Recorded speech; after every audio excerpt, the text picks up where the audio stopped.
The giants in the Bible and the giants in historical accounts, it seems different. It seems like it's a totally different species of human.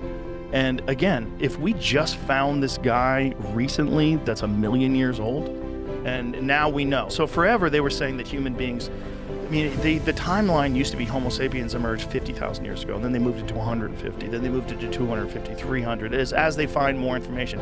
Now they have to push it to 1 million. You know, and if one day they find a fucking head as big as this table, like, what do they do? What do they do about that? Do they even tell us? I don't think they would. I don't think they would. But why wouldn't they? That's what's weird. Like, why wouldn't they? Isn't that crazy?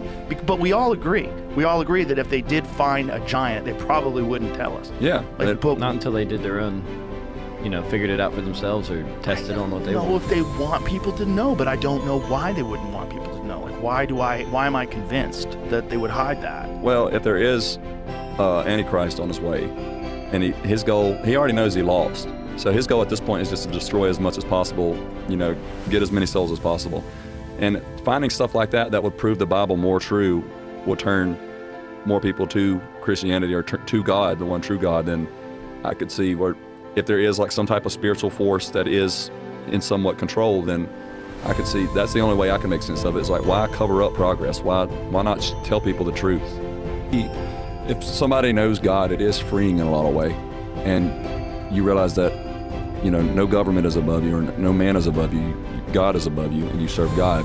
And if you can keep people away from God, you're that much more susceptible to being a slave to something else. Yeah, like whatever evidence or anything that kind of proves that God exists. Yeah, anything that's going to prove God's way. existence. I think that's going to be the main thing they shut down.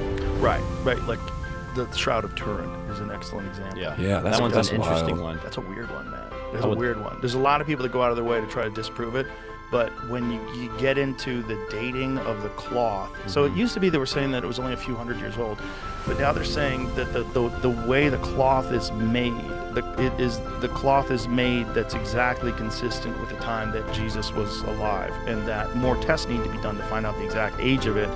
Because the problem is, like, you don't know like what piece they studied, and you're not studying the entire thing, and also the image of it is bizarre, because the image of it, you really only see Jesus when it's a negative of it, and they don't know how that image was put on there. It wasn't stained, it wasn't burned on there. They don't know what caused it. Like a blast of radiation. Yes, Right. Somebody recreated it with gamma radiation, I think.